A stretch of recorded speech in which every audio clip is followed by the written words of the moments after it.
Thanks for tuning in to this episode of UMBC's Mic'd Up podcast. My name is Denise Cardona from the Office of Professional Programs here at UMBC. Today, I am joined by Mehrshad Devin, a graduate student who is graduating in December of this year in the Entrepreneurship, Innovation, and Leadership graduate program. We are going to talk about his experience working on a project for his course, Entrepreneurship, in the United Way of Central Maryland. Thank you so much for being here with us today, Mehrshad. It's wonderful to have you on UMBC's Mic'd Up podcast. Thank you. Thanks for having me. It's exciting to be here. So you had an exciting project that you worked on this past spring semester in a Intrapreneurship course at UMBC in the Entrepreneurship, Innovation, and Leadership graduate program.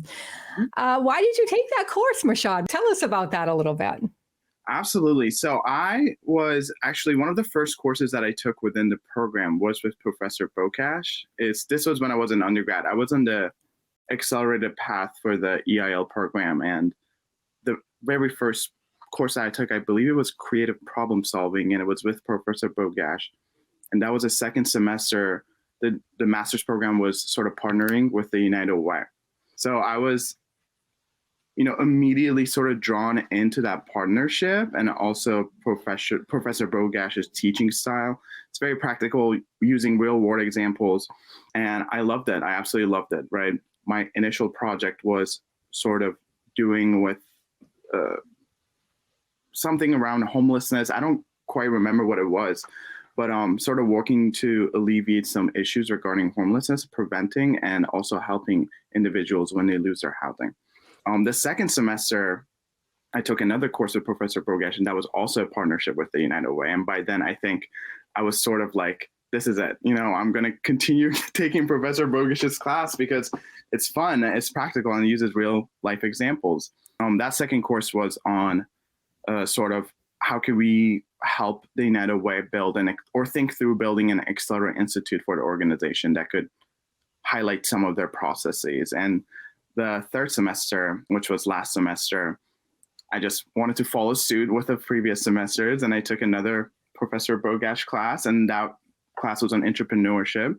And it was also a partnership with the United Way. So I want to... you keep hitting those different parts. The same partnership, which is fantastic because then you become more familiar with it. You mentioned something about real world, hands-on type of experience. That is one of the biggest gifts as a graduate student, isn't it? Having that, being able to learn something, but then go apply it in the real world. Yes. It's one thing to learn about the theories. Like, it's great to learn about the theories, but to actually be able to sort of apply that in a real world setting, I think that just helps the students sort of set it in place in no other ways. Yeah. Now, the term entrepreneurship is, I think, very familiar to most people, myself included. But what is it about? What is intrapreneurship? What is that all about? And, what did you learn about it?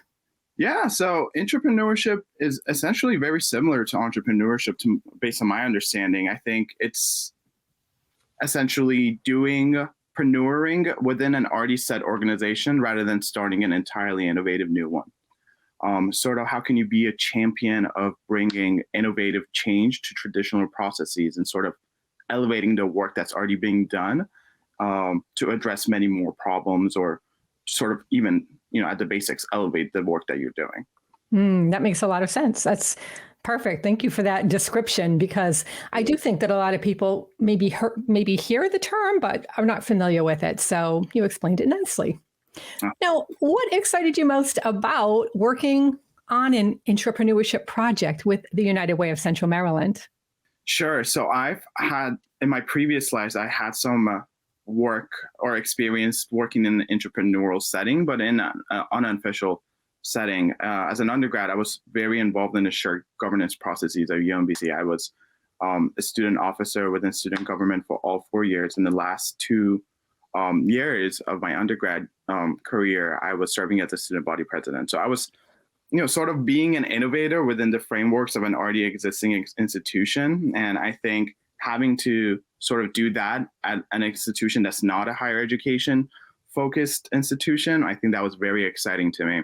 And doing that with an organization such as the United Way that's doing such great things to help the people in the greater region of Baltimore, I think, I was immediately in love.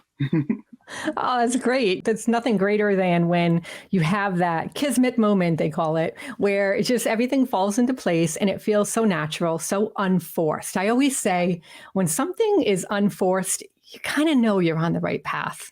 It just feels like, yeah, it's effortless. And yes, there may be challenges. So not effortless in that sense, but effortless in terms of it's not one of those things you dread doing, that you feel totally out of your element. There's just that feeling of connectedness with a project, with an organization, with a field of interest. Yeah, I absolutely agree with you. And I think especially this class, I had one of the, most fun time that I ever had in any other class, just because it was fun. The whole entire process was fun. I saw it more as sort of like it wasn't necessarily like hard work. It was a lot of hard work, but I didn't view it as that. It was something that, I was really passionate about. And I think that also allowed me to sort of be motivated to follow through and sort of, do everything that was supposed to be done. Yeah. And, when you work with an organization, with individuals within an organization who value that input, because I know I spoke with Franklin Baker, the CEO and president of the United Way of Central Maryland, and he was so taken by everybody in the class and all of the effort, the passion that was put forth. And he saw real value in everything that all of you were submitting. And when somebody feels that way about your work, you just feel like you want to work harder for them, don't you? You want to it's one of those feelings where there's that connected sense of community, and that people may be depending on you to be able to come forth with some ideas. And I think that puts your foot to the pedal even more and accelerates the process. Yeah, absolutely. I think Franklin and the rest of the United Way folks were also sort of really open to learning with us, and they were sort of like unofficial classmates within that class, which I think it was really helpful, sort of working through the semester together and learning together. I think that was beneficial for all the parties involved. Absolutely.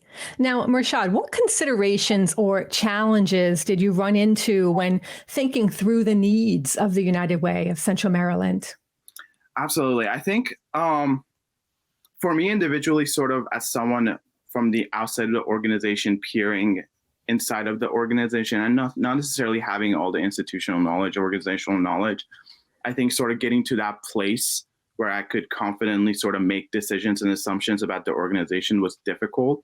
And I think that was one of the biggest challenges, and sort of doing in such a short amount of time. I think once we started to get rolling, we had about like 2.5 months to get these projects sort of from conception to something, a deliverable that we could present by the end of the semester. And I think having to do all of that in such a short amount of time was another challenge, a big one. Yeah, I would imagine. I'm also in a graduate program at UMBC, Learning and Performance Technology, and that seems to be one of the challenges of most of us as graduate students. Is the semester is only so long. If you're in a summer semester, it's 12 weeks or 6 weeks, depending on what course if you're doing a double summer session 1 and 2. If it's a regular semester, it's 15 weeks. So that's a lot to do, tall order to put all of these ideas together, learn about the organization, put these ideas together and create a deliverable. I completely agree. But man, when you do that, like the result is so powerful, because now you walk away with something tangible that you can add to your portfolio. And also it gives you that sense of contribution, like you really added value there. Yeah, 100%, especially with the partnership that we had, right? It was sort of, we knew that we were doing this to help a lot of people. And I think that was also a great motivator to finish on time, and also to put out a really great and valuable deliverable. Now, how did you come up with the ideas for the United for ALICE Advocacy Day, and also for the interactive donation interface? Those were the main focus areas of your project, from what I could see from the presentation. I had the pleasure of watching the presentation, and it seemed like there was so much involved in that. How did you come up with these ideas for it?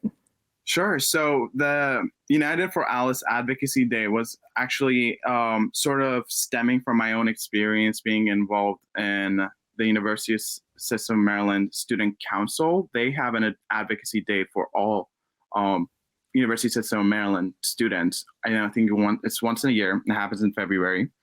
And, I was sort of thinking about ways that we could kind of help the Economic Advancement Division of the United Way sort of be more involved in policymaking decision and sort of representing the needs of the ALICE population in the legislative process. And I think I immediately thought of the Student Advocacy Day, and I thought to myself, why couldn't we have one for ALICE and have the United Way sort of be a medium for that?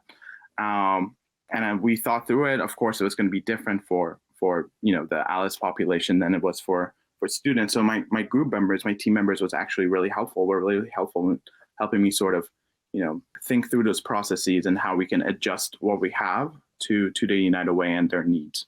For the second idea, which was the interactive donation interface, I was a big fan of Choose Your Own Storybooks growing up. Yes. Yes. I'm sure you're familiar with them, but Very. I always tried to sort of like find the good endings. I was never satisfied when they the protagonist didn't have a good ending. And I think when we started thinking about ways that we could help the marketing and innovation division of the United Way, I was thought about there was this how might we question that asked how might we sort of display the work of ALICE, display the work of the United Way, but at the same time sort of raise awareness and engage donors and voters. And I said, why not just do a sort of like a choose your own approach for a donation interface to engage the donors, but also to raise awareness on the issues of the ALICE population. And that's where the idea for the second initiative sort of came from.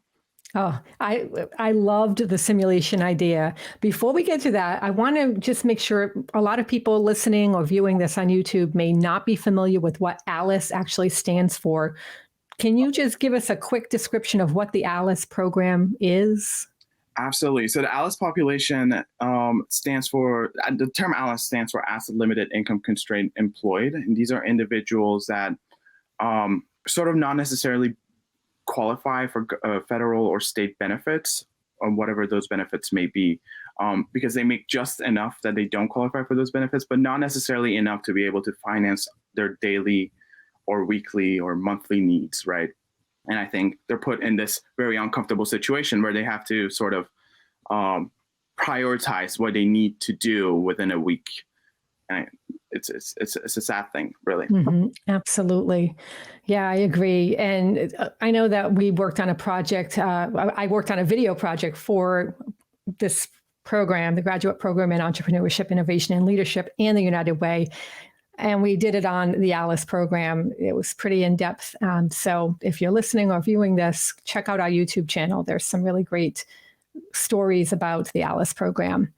But going on to the simulation and the whole storytelling, pick your own story, pick your ending. I love that concept. It's, storytelling is such a powerful way to reach people, to connect with people, to connect to the empathetic side of all of us, and to put ourselves in the seats of those who are suffering or challenged by certain life situations.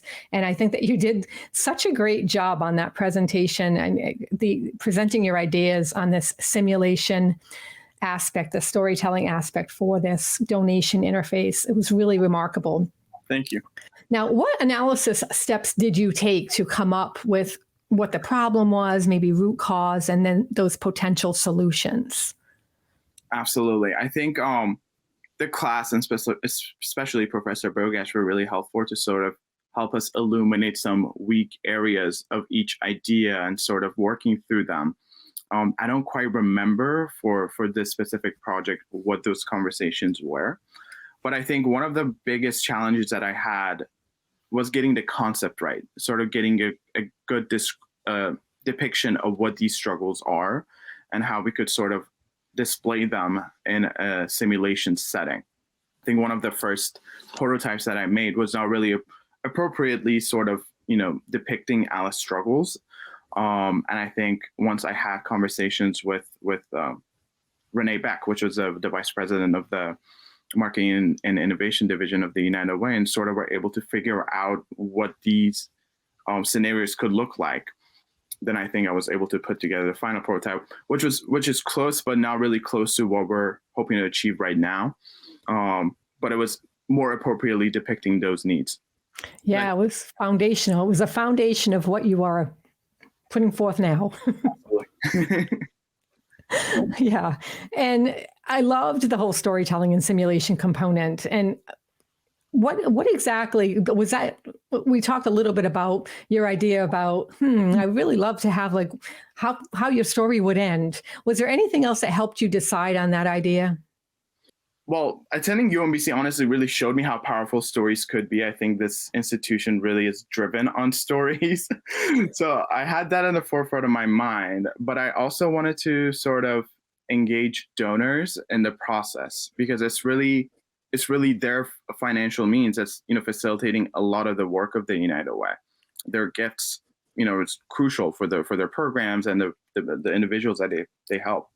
So I sort of wanted them to sort of see firsthand how their financial contributions, how their gifts are sort of affecting a lot of people in the greater Central Maryland region.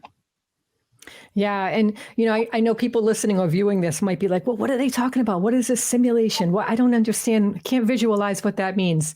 Can you give us a little visual snapshot, a verbal snapshot, I should say, of what one of those actually looked like? Sure, I'll try my hardest. Okay. The concept would sort of look like you are introducing an issue that, let's say, an ALICE individual or ALICE family is having within the Central Maryland region. You see the problem, you see the cause, and you see the fact that there's not a lot that they could do to solve it at that point. Then you get this pop-up screen on the video that asks whether you like to donate or not. And then if you go ahead and make that donation, then you unlock the following scenario, which shows how the United Way sort of interjects and comes in and helps this individual sort of live or achieve whatever it was that they wanted to achieve or they were having problems with. That was so powerful. I actually got chills with you just talking about that, because when I was watching it, I thought, my gosh, this right here is a wonderful roadmap or model for a lot of nonprofit organizations who struggle with getting the funding, the donations in place. And it's a wonderful way to present a choice for people. Yeah. And a lot of times that's really what that is always what it comes down to, is a choice. Do I donate? Do I not? And what is that deciding factor? And the storytelling component, the simulation component, the follow-up after somebody donates to see what actually happens with those donation dollars is a very powerful accelerator, motivator for a lot of us who donate. So yeah, kudos to you on that idea. It was amazing. Thank you. I appreciate it. Yeah. Now, what parts of your ideas are the United Way considering implementing? So I think we're still working through to figure out what is feasible and what is not. There's a lot of similar technology out there doing similar things, interactive videos and how they look like, but I haven't been able to find anything similar to this yet. Now, that could mean that it's possible, but no one's done it before, or it's not possible. And I think we're sort of figuring out what that looks like right now. We're having conversations and sort of getting some people to talk and think through it with us. But I think once we have a good understanding of what is possible, then I think we sort of can figure out what's the best part of it that would, be helpful to both the organization and to the individuals that we're serving. Now, as I understand it, the United Way of Central Maryland hired you as a consultant to help implement some of these ideas. What are you doing now with them to help launch these ideas into reality? I think that's just so exciting that this all came from a course you took. That's a great question. I'm still learning as I'm going. I haven't done anything remotely similar to this before. So it's been both nerve-wracking and exciting at the same time. Right now I'm putting together a request for proposal document to sort of bring the ideas into one document and send it out to a list of possible candidates that could help us bring this to life. And within the last week, I started working on storyboarding some concepts for what these simulations could look like, what these videos could look like. And one of my last questions is, how did working on this entire semester project prepare you for your future and the role that you were in today? That's a great question. So I'm actually hoping to go off to medical school soon. I'm in the application process for medical school, and I think one of the biggest reasons why I took this master's program was so I can equip myself with the tools necessary to be a physician that at least tries to make some change in the world in the future, right? And I think having had this experience, I've had sort of some glimpse into how I could do that within an organization, especially. But I think as I continue learning within this program, then I'll be able to have other broader experience and knowledge and tools as to how I could do that within my own career as a physician. I've interviewed many people in UMBC programs, and especially the entrepreneurship program, and all different walks of life, all different paths and avenues that people are taking. And I have to say, the medical world is a different one that I've seen. And it's so important to point out that no matter what field we're talking about out there in the world, there is an entrepreneurial spirit behind the actions that we have to take as those professionals. And wow, it's really exciting and interesting to listen to your pathway and your future goals when it comes to the things you're learning in this program.